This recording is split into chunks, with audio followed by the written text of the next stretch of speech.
In Dubai's glittering towers, some secrets shine brighter than gold. April 15, 2015.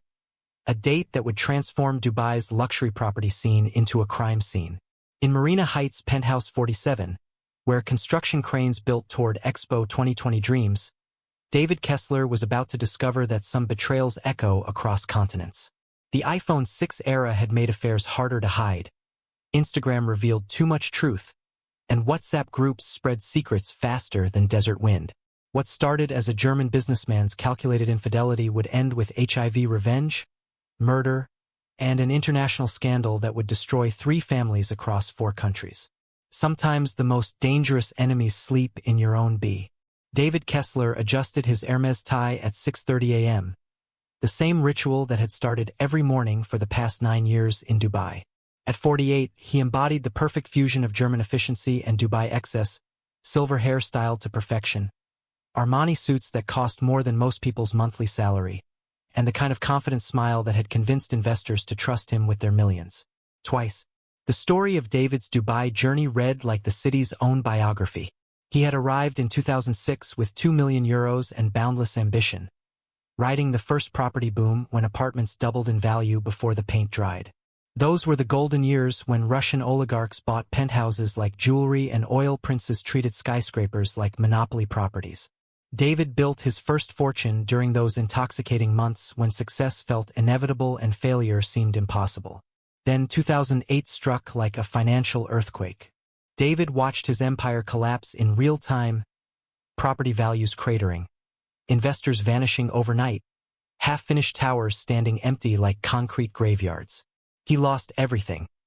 The Marina penthouse, the fleet of luxury cars, the lifestyle that had defined his identity. For 2 brutal years, David lived in a cramped studio in International City, taking construction management jobs and swallowing his pride with every paycheck from men who used to beg for his attention. But resilience was David's greatest asset.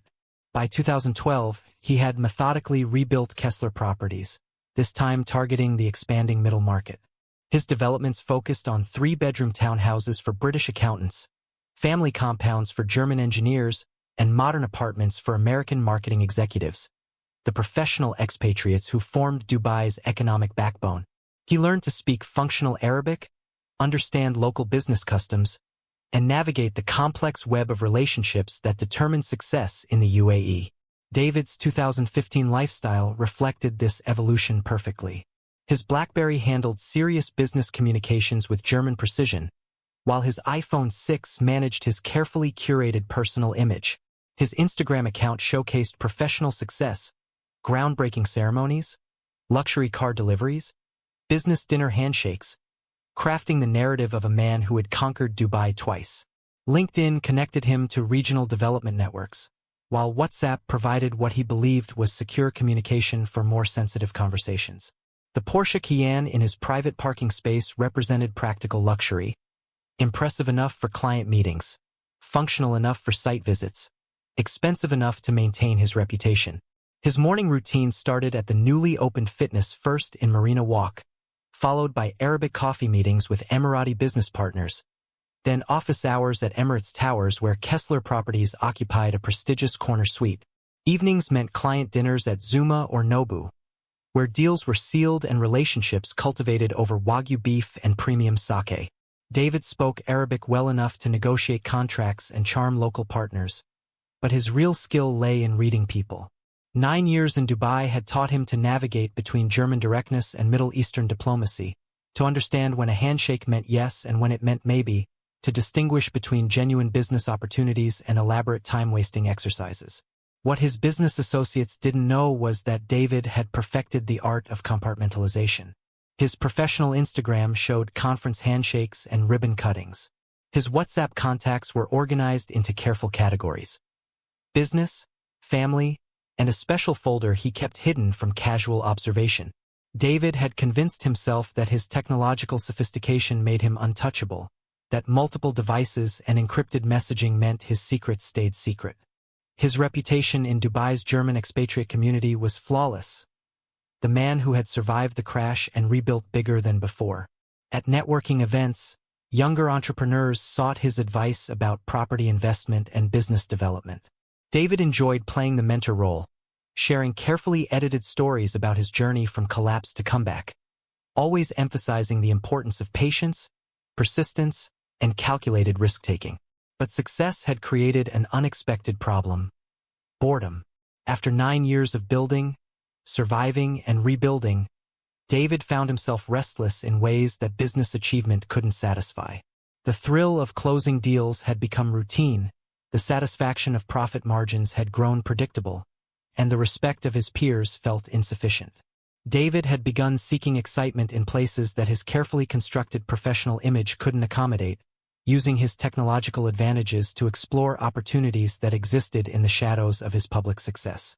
Monica Reeves stood before her walk-in closet at 4 p.m. on April 15, 2015, selecting the perfect dress for what should have been the most important dinner of her decade in Dubai. The Hervé Ledger bandage dress, midnight blue with silver threading, had cost her 3 days of deliberation at Mall of the Emirates and a credit card charge that made her wince. But tonight was their 10th wedding anniversary, and Monica believed that some occasions demanded investment in perfection. She had spent weeks orchestrating every detail. Le Petit Maison's executive chef would prepare David's favorite Dover sole, personally supervised in their Marina Heights kitchen. The dining room had been transformed with white orchids flown in from Thailand and candles that cost more per hour than most people earned per day. Monica had even hired a professional photographer to capture the moment when David would present whatever anniversary gift his guilt had inspired him to purchase. The reservation at Pier Chic stood as the evening's centerpiece, Dubai's most exclusive beachfront restaurant, where tables were booked months in advance and celebrities flew in specifically for dinner. Monica had secured their preferred corner table through a combination of charitable connections and carefully applied social pressure. She planned to share photos on Facebook afterward, sending carefully composed emails to friends in Beverly Hills who still questioned her decision to follow David to this desert city 9 years ago. Her iPhone buzzed with confirmation messages from the photographer, the chef, and Pier Chic's manager. Everything was perfectly coordinated for 8 p.m. Monica had learned during her years in Dubai that successful expatriate wives managed their lives like military campaigns. Every detail planned, every contingency covered, every social media moment strategically crafted to maintain the illusion of effortless perfection. At 6:30 p.m., David's text message shattered her carefully constructed evening. Emergency meeting with Amar executives about new project. Massive opportunity. We'll explain everything later. Start without me. Monica stared at her iPhone screen, reading the message 3 times before the implications fully registered. David was choosing business over their anniversary. Again. She began calling immediately, listening to his phone ring through to voicemail with each attempt. The photographer arrived at 7:15 p.m. to an increasingly frantic Monica, who dismissed him with a generous payment and humiliated apologies. The chef finished preparing Dover sole that would sit untouched, while Monica sat alone in her designer dress, watching candles burn down to expensive puddles of wax. The discovery came through pure accident. At 9:47 p.m., while scrolling through Instagram to distract herself from the evening's humiliation, Monica noticed a notification from Four Seasons Maldives. A hotel concierge had tagged David in a sunset cocktail photo, a routine social media practice that luxury resorts use to showcase their VIP guests. The image showed David in casual linen clothing, champagne flute raised toward the camera, with the Indian Ocean sparkling behind him. Monica's blood went cold. David was supposed to be in an emergency meeting with Amar executives in Dubai, not sipping champagne at a luxury resort 1,000 miles away. She clicked on the Four Seasons Maldives account, scrolling frantically through their recent posts. More photos emerged. David on a yacht during sunset, David at the resort's overwater spa, David dining at their signature restaurant. Each image was geotagged, time-stamped, and undeniably real. But David wasn't alone. A young woman appeared in the background of several photos. Blonde hair, perfect skin, the kind of effortless beauty that made Monica feel ancient at 42. Monica didn't recognize her initially, but Instagram's algorithm provided clues through mutual connections. The woman had liked photos posted by several members of Dubai's Russian expatriate community, creating a digital breadcrumb trail that led Monica to her profile. Anastasia Volkov, 22, model and influencer. With 50,000 followers, a massive audience in 2015's Instagram landscape, Anastasia's recent posts told the complete story. Professional photos of her and David on the yacht, intimate shots from their overwater villa, romantic dinners captured by what was clearly a hired photographer. The weekend getaway that David had hidden from Monica was being documented and shared with thousands of strangers across social media platforms. The humiliation was public, international, and permanent. Monica's investigation deepened as she learned to navigate Instagram's search functions and connection algorithms. She discovered that David and Anastasia had met at the Dubai International Film Festival 3 months earlier, an event Monica had skipped due to a charity board meeting. Their initial connection had happened through traditional networking, but their relationship had flourished through WhatsApp messages that Monica found on their shared iPad. The financial evidence was devastating. Monica accessed their joint credit card statements and discovered €50,000 in charges from the Maldives weekend, private jet flights, presidential suite accommodation, yacht rental, spa treatments, and jewelry purchases. David had funded his anniversary betrayal using money from their shared accounts, literally paying for his infidelity with their joint resources. The Russian expatriate community in Dubai was small and interconnected, and gossip traveled through WhatsApp groups faster than official news. By midnight, Monica's phone was buzzing with messages from concerned friends who had seen the Instagram posts. The humiliation was spreading through their social network in real time, making David's betrayal a public scandal rather than a private heartbreak. When David returned home at 2 a.m. on April 16th, he carried duty-free shopping bags and wore the satisfied expression of a man who believed his deception had succeeded perfectly. He presented Monica with a Cartier watch, expensive enough to demonstrate thoughtfulness, generic enough to suggest last-minute airport shopping. His explanation was elaborate and confident. The Amar meeting had led to unexpected opportunities requiring immediate travel to Abu Dhabi for investor presentations. Monica listened to his lies with the patience she had learned during the 2008 financial crash, when survival required careful planning rather than emotional reactions. She accepted his gifts, smiled at his explanations, and began planning her response with the methodical precision that had made her one of Dubai's most effective charity organizers. Over the following weeks, Monica conducted her investigation using library computers to avoid leaving digital trails on their shared devices. She discovered that David's pattern of affairs extended far beyond Anastasia. Hotel bookings, jewelry purchases, and restaurant charges revealed a systematic approach to infidelity that had been funded by their joint finances for months.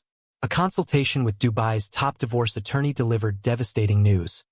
The prenuptial agreement David had insisted upon in 2006 would leave Monica with minimal assets and no ongoing support. Dubai's 2015 divorce laws still heavily favored men, particularly in cases involving significant business assets. Divorce would mean financial ruin and social exile from the expatriate community she had spent 9 years building. Monica realized that traditional solutions, divorce, separation, confrontation, would destroy her life while leaving David free to continue his pattern of betrayal with younger women and unlimited resources. If she couldn't leave him, she would have to find another way to ensure he could never humiliate her again. Some betrayals demanded more creative justice than family court could provide. Monica's breakdown came at the worst possible moment, during the Dubai American Women's Association charity luncheon on April 28, 2015. Surrounded by perfectly dressed expatriate wives discussing their children's private school achievements and upcoming summer vacations in Europe, Monica felt the weight of David's betrayal crushing her ability to maintain the facade that had defined her Dubai social life for 9 years. The tears started during the dessert course, triggered by casual conversation about anniversary celebrations. Monica excused herself to the restroom, but Salma Al-Nuaimi followed her with the quiet concern that marked women who understood deeper currents than surface social interactions. Monica arrived at Café Bat Il in Emirates Mall 15 minutes early, choosing a corner table away from the usual gathering spots where expatriate women met to discuss their children's achievements and their husband's business success. The location was perfect for sensitive conversation. Busy enough to provide cover, expensive enough to discourage eavesdropping. Salma Al-Nuaimi moved through the cafe with the quiet confidence that came from belonging to one of Dubai's established families. At 38, she had witnessed her city's transformation from pearl-diving port to international metropolis, watching as traditional Emirati society adapted to accommodate millions of expatriate workers. Her family's business interests spanned construction, import-export, and real estate development, giving her connections that bridged traditional Emirati networks and the new international community. Unlike most expatriate wives, Salma understood technology as a tool for privacy rather than publicity. She carried multiple phones, one for family communications, another for business, and a third for conversations that required absolute discretion. Her WhatsApp groups were carefully segmented. Her Instagram account showed only public-appropriate content. "You look tired, Habibti," Salma said, settling into the chair across from Monica. Marriage problems are written on the face. Monica's breakdown was immediate and complete. The anniversary betrayal, the public humiliation on Instagram, the financial deception, everything poured out in carefully controlled whispers. She explained how she had discovered David's pattern of affairs through credit card statements and social media, how the Maldives weekend had been funded with their joint money, how divorce would leave her financially ruined due to their prenuptial agreement. Salma listened without interruption, occasionally asking precise questions that revealed her understanding of both Western emotional expectations and Middle Eastern concepts of honor and shame. "In the old Dubai," Salma said finally, stirring her Arabic coffee with deliberate slowness, "men like David learned lessons. Traditional society had methods for dealing with husbands who brought shame to their families. Modern Dubai is too forgiving, too focused on business success to remember that some behaviors have consequences." Salma's moral framework operated on principles that Monica was still learning to understand. Western concepts of individual rights and personal happiness mattered less than family honor, community standing, and the balance of power between men and women in relationships. From Salma's perspective, Monica's situation represented a failure of social control mechanisms that had once kept powerful men accountable. "If you cannot stop him from sleeping around," Salma continued, her voice dropping to barely audible levels, "make sure he cannot anymore." The plan that emerged over the following hour was elegant in its simplicity and terrifying in its implications. Salma knew someone who could solve Monica's problem permanently, but the solution would require Monica to abandon every moral principle she had been raised to respect. The conversation ended with Salma promising to arrange a meeting, and Monica walking back to her car with the knowledge that she had just crossed a line that could never be uncrossed. Joyce Dela Cruz lived in a studio apartment in International City that cost more than half her monthly income and offered just enough space for a single bed, small refrigerator, and portable cooking plate. At 29, she had spent 7 years navigating Dubai's complex social hierarchies, learning that survival required constant adaptation and absolute discretion about the realities of expatriate life. She had arrived in 2008 during the height of Dubai's economic boom, recruited by an agency that promised domestic workers steady employment, decent wages, and the opportunity to send money home to families in the Philippines. The 2008 financial crash had destroyed those promises overnight. Joyce's employers lost their villa in Emirates Hills and dismissed their domestic staff without severance pay or return tickets home. Rather than accept deportation, Joyce had adapted by moving into Dubai's service industry, first as a restaurant server in Dubai Mall, then as a hostess at business events, finally as a companion for international executives who needed attractive, discreet company for corporate entertainment. The work paid well enough to support her family in Manila and maintain her Dubai visa, but it existed in the shadows of the city's official economy. Joyce's Arabic was fluent after 7 years, and she understood UAE's social dynamics better than most long-term expatriates. She knew which neighborhoods were safe for Filipino women, which employers could be trusted with visa paperwork, and which social situations required careful navigation to avoid legal complications. Her Facebook account showed a carefully curated image of Dubai's success for her family back home. The HIV diagnosis in 2013 had come after a routine medical test required for visa renewal. The German businessman who had infected her was never identified. Joyce had learned not to ask clients for personal information that could complicate their business relationships. The medical reality in 2015 was that HIV treatment was expensive, not covered by basic insurance policies available to domestic workers, and carried enormous social stigma that could result in immediate deportation. Joyce's visa renewal had been denied 3 weeks before Salma contacted her. Facing deportation to the Philippines with no savings and a medical condition that would make employment impossible, Joyce was desperate enough to consider opportunities that her younger self would have rejected without consideration. When Salma explained the plan during their meeting at a small cafe in Dara, Joyce understood immediately that she was being asked to become a weapon in someone else's war. The moral complexity was overwhelming. She would be infecting an innocent man with a potentially fatal disease to help a wealthy woman seek revenge against her unfaithful husband. But the alternative was deportation, poverty, and death from untreated HIV. The setup operation began with identity creation that used Joyce's real educational credentials from the Philippines while fabricating marketing experience that would make her attractive to David's company. Salma's connections in Dubai's business community made it easy to manipulate references and recommendation letters. David's assistant received a carefully crafted introduction through the UAE Business Network, describing Joyce as an ambitious Filipino-Canadian marketing professional. The interview at Kessler Properties Emirates Towers office was conducted in a professional setting that made Joyce's performance easier to maintain.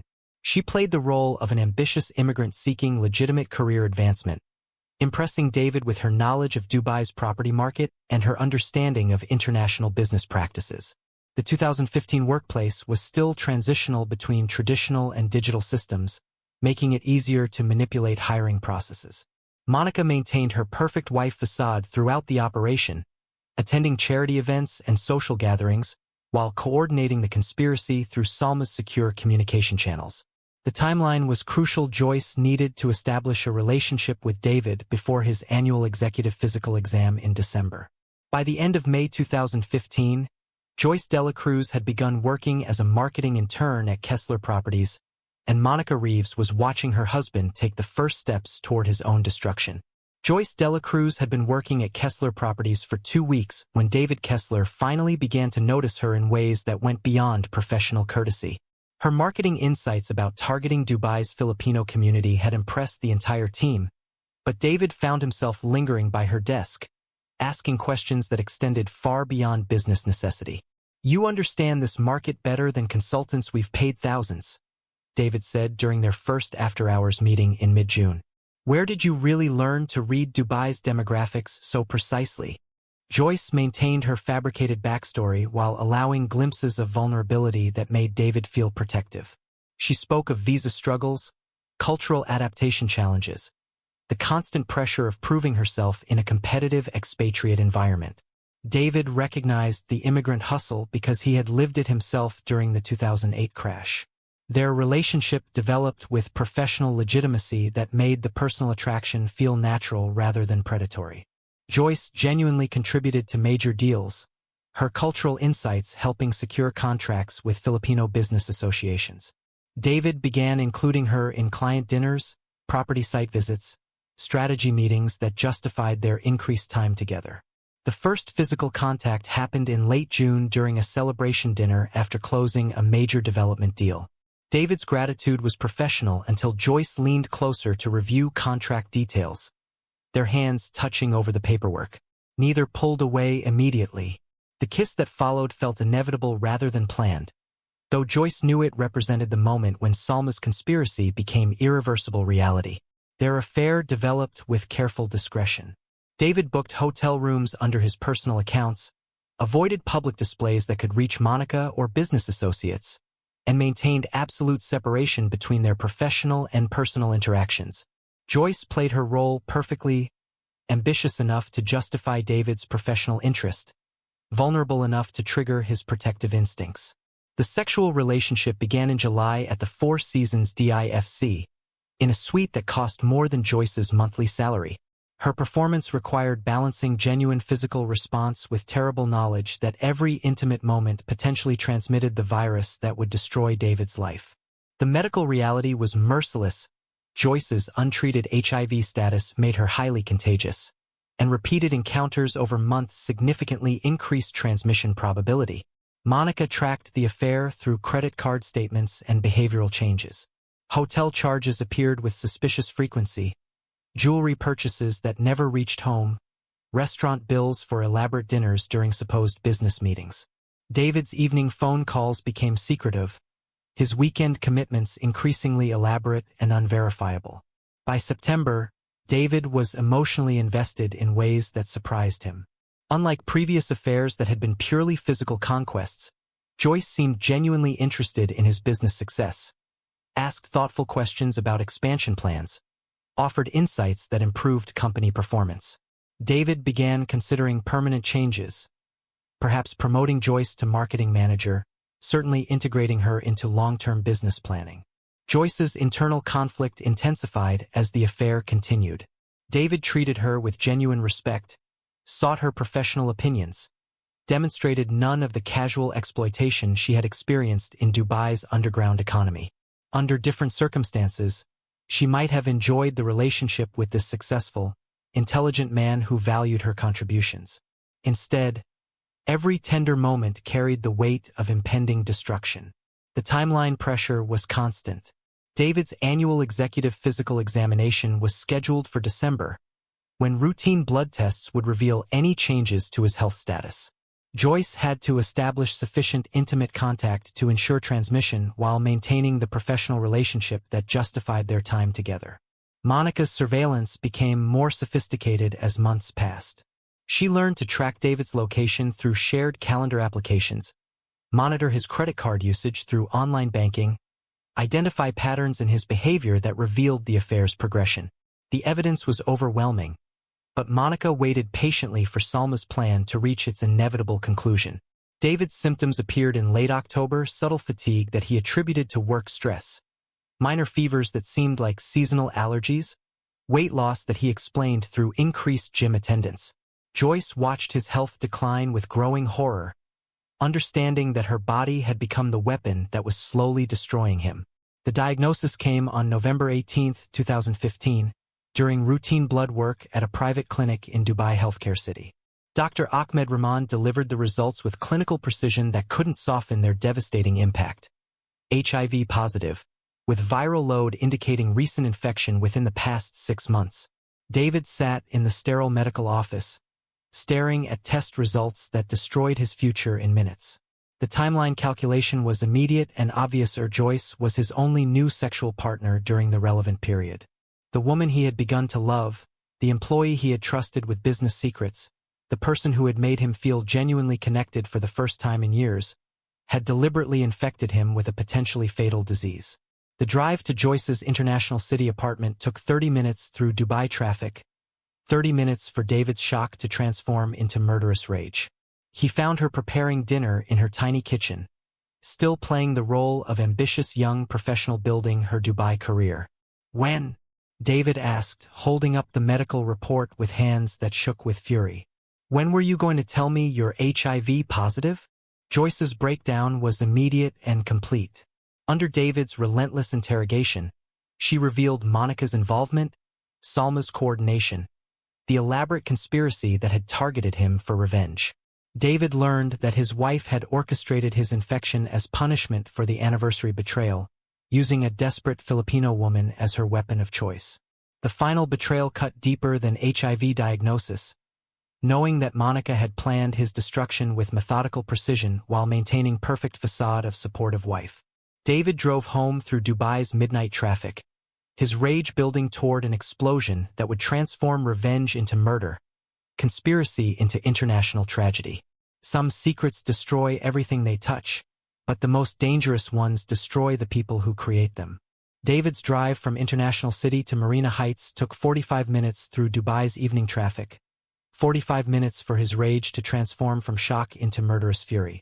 Joyce's confession echoed in his mind with devastating clarity. Monica had orchestrated his HIV infection as revenge for the anniversary betrayal, using a desperate Filipino woman as her weapon of choice while maintaining the perfect facade of supportive wife. The WhatsApp message trail Joyce had revealed painted a picture of methodical conspiracy that stretched back months. Monica coordinating with Salma through encrypted messages, Joyce's placement at Kessler Properties through fabricated references. the careful timing designed to ensure David's infection before his annual physical examination. Every detail had been planned with the precision that Monica brought to her charity fundraisers. Except this time the cause was David's destruction. Sheikh Zayed Road construction delays gave David additional time to contemplate the magnitude of Monica's betrayal. She had smiled through business dinners while planning his death, attended charity galas while coordinating with conspirators, shared their bed while counting down days until HIV symptoms would appear. The woman he had lived with for 10 years had become a stranger capable of premeditated murder disguised as poetic justice. Monica sat on their penthouse balcony at 9 p.m., sipping Chablis and scrolling through Facebook messages from Beverly Hills friends who still envied her Dubai lifestyle. Her iPhone was charging inside, so she missed David's increasingly frantic text messages warning that their conspiracy had been exposed. The evening breeze carried the sound of construction work from nearby towers, Dubai's endless building soundtrack that had provided background music to their entire marriage. David burst through the front door with printouts of WhatsApp conversations, credit card statements, and Joyce's signed confession clutched in his shaking hands. Monica looked up from her wine glass with mild curiosity, as if David's obvious distress was merely another business crisis that would resolve itself with patience and proper management. "Explain this," David said, throwing the evidence across their marble coffee table. "Explain how my loving wife hired someone to give me HIV." Monica's response was ice-cold admission rather than denial or surprise. She had been waiting for this confrontation since Joyce's placement at Kessler Properties, preparing her justification through months of careful planning. The anniversary humiliation, she explained calmly, had been the final betrayal in a marriage built on David's infidelities and financial deception. Since divorce would leave her financially ruined, alternative justice had been necessary. "You infected me with a fatal disease," David screamed, his German accent thickening with rage. "You planned my murder for months while pretending to be my wife. You humiliated me on our anniversary with a 22-year-old Russian model," Monica replied, her American directness cutting through David's fury. "You spent 50,000 euros of our money on a weekend that made me a laughingstock across Dubai's social media. You made your choice, I made mine." The argument escalated through 10 years of suppressed resentment erupting simultaneously. David's affairs, Monica's social ambitions, their competing versions of success and failure in Dubai's expatriate pressure cooker. Cultural accusations flew. David called Monica a typical American who treated marriage like a business contract, while Monica labeled him a German control freak who viewed wives as assets to be managed rather than partners to be respected. The violence happened in seconds. David grabbed the Waterford crystal decanter from their bar cart, a wedding gift from Monica's parents that had survived their move from Beverly Hills to Dubai. In his blind fury, the heavy crystal became a weapon that connected with Monica's skull with devastating force. She collapsed immediately, blood pooling across their Italian marble floor, while David stared in horror at what rage had made him do. Monica died before emergency services could respond to David's panicked 911 call. The head trauma was massive and immediate, transforming David from HIV victim into murder suspect within minutes. His smartphone automatically uploaded crime scene photos to their shared cloud storage, creating digital evidence that would make prosecution inevitable despite his attempts to claim self-defense. Dubai Police Criminal Investigation Department responded with the efficiency that had made UAE law enforcement internationally respected. Detective Inspector Khalid Al-Mansouri immediately recognized signs of premeditated conspiracy rather than domestic violence gone wrong. The WhatsApp evidence recovered from Monica and Salma's phones revealed months of planning, coordination, and conspiracy that elevated the case beyond simple murder. Joyce had vanished from her international city apartment hours before David's arrest. Salma had moved her to a remote villa in Ras Al Khaimah, employing her as a housemaid for distant relatives who knew nothing about her role in the conspiracy. But digital forensics made modern disappearances nearly impossible. Phone location data, credit card transactions, and social media connections created trails that investigators followed systematically. The international implications were immediate and complex. German consular officials demanded extradition for David, American diplomats sought justice for Monica, and Filipino representatives advocated for Joyce's protection as a trafficking victim rather than willing conspirator. The case became front-page news across 3 continents as social media amplified every detail of the Dubai revenge conspiracy. David's trial began in March 2016, with prosecutors charging him with premeditated murder and reckless HIV transmission under UAE federal law. His defense team argued temporary insanity triggered by discovering his wife's conspiracy to infect him with a fatal disease, but the physical evidence and digital trail made conviction inevitable. UAE courts sentenced David to life imprisonment, emphasizing that premeditated murder deserved severe punishment regardless of provocation. Joyce testified against Salma in exchange for deportation rather than prosecution, her cooperation providing crucial evidence about the conspiracy's organization and timeline. Salma received house arrest and substantial fines, while her family's business reputation suffered permanent damage within Dubai's interconnected Emirati commercial networks. The aftermath destroyed multiple families across 4 countries. David's parents in Munich struggled to understand how their successful son had become an international murder suspect. Monica's family in Beverly Hills fought legal battles over her estate while processing their daughter's transformation from victim to conspirator. Joyce returned to the Philippines facing HIV treatment needs and social stigma that made rebuilding her life nearly impossible. The case prompted changes in UAE expatriate support systems and sparked international discussions about domestic violence, HIV criminalization, and the psychological pressures facing isolated foreign residents. Legal scholars debated whether Monica's conspiracy constituted justifiable revenge or premeditated attempted murder, while medical professionals examined HIV transmission laws and disclosure requirements. Kessler Properties was liquidated within months, investors losing millions as the company's reputation became permanently associated with international scandal. Dubai's expatriate communities implemented new support networks for isolated spouses, recognizing that Monica's desperation had revealed dangerous gaps in social safety systems. The ultimate irony was that Monica's perfect revenge had destroyed everyone involved, including herself. Her plan to punish David's infidelity had succeeded beyond her imagination, but the cost included her own life, Joyce's future, Salma's reputation, and David's freedom. Sometimes the most dangerous enemies sleep in your own bed, but the most destructive revenge is the kind that consumes its architect along with its target.